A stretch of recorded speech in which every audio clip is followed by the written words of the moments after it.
Hello guys, welcome back to the Arverei channel. We're going to look at the cards that are coming Monday. Let's go. Okay guys, we have another World Cup pack, clearly.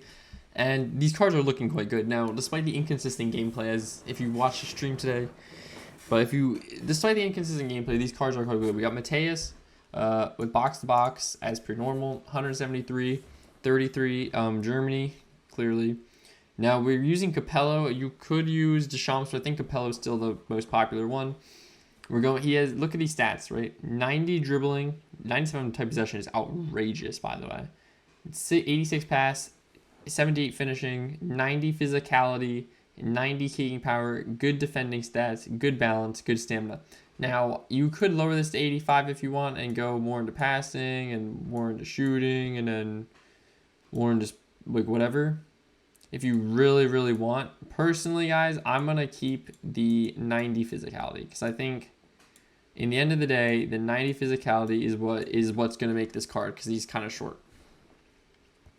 As you can see here, he has low screamer, long reach tackle, which kind of makes sense.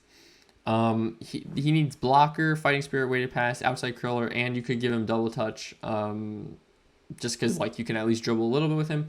He has a very high weak foot accuracy, but doesn't use it. I think he's right-footed, right? Right-footed, yeah. I mean, again, very good card, guys. I would definitely play him as more of a center mid than a DMF. Very solid card. Is he better than, Seedorf with long reach tackle, Edgar Davids with long reach tackle, Declan Rice with long reach tackle? Probably not. But having long reach tackle himself is quite useful. We're gonna go Baggio next. Baggio is quite good, guys. Classic number 10. I don't know how I rate classic number 10s, but he does have momentum, dribbling, and magnetic feet. So again, no shooting stat, which is a little bit of a problem. We have to give him flip flap, which you have to give everyone flip flap for whatever reason. Fighting spirit, weighted pass, cup under turn, Marseille turn. You could get rid of Marseille turn and just give him something else, but these are probably the most useful since he's dribbling. He has very good weak foot, uses it a lot. God tier stats, great finishing, good passing, great dribbling, great offensive awareness, great speed, great acceleration, great kicking power. 80 physicality, very good. 90 balance, kind of bad stamina, but very good otherwise. Classic number 10s I don't really rate. And then if you want, you could make him a center forward as well with this build. This is a little bit out there of a build, but you could make him a center forward with that build. This is more of a center forward build. I don't really rate this as much, but you could use it. I would keep the 90 pass. Next, we have Romario, by far the best player in the pack. Goal poacher. So, I think he's technically, goal poacher. I think he's, 169 centimeters, 28 Brazil, quite obviously. He's right-footed as well. Guys, he's one of the most nimble players and offensively aware players in the game. Rarely uses his weak foot, though, which is kind of annoying. Has high foot accuracy, though. High weak foot accuracy. One-touch pass through passing. Flip-flop. Cup on turn, Marseille turn. Again, why everyone needs flip-flop, I do not know. These two, okay, and these two... these three you need. These two are kind of up to you. Again, 95 finishing, and he has phenomenal finishing and magnetic feet. Magnetic feet on him is going to go outrageous. Going to go crazy. 95 finishing.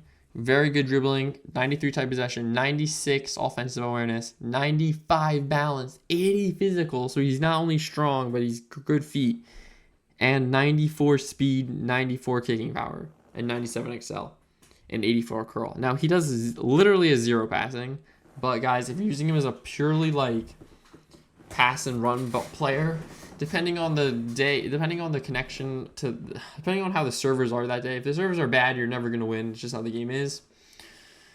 I don't know, because again, I'll say this again. I do not know how a game that makes this much money has this inconsistent of gameplay in 2026. No other game has this inconsistent of gameplay in 2026 that makes this much money. But assuming the gameplay is good, guys, these cards are going to absolutely cook. This is probably the first pack I'd say that's worth spinning for since the start of the world, since the Declan Rice pack.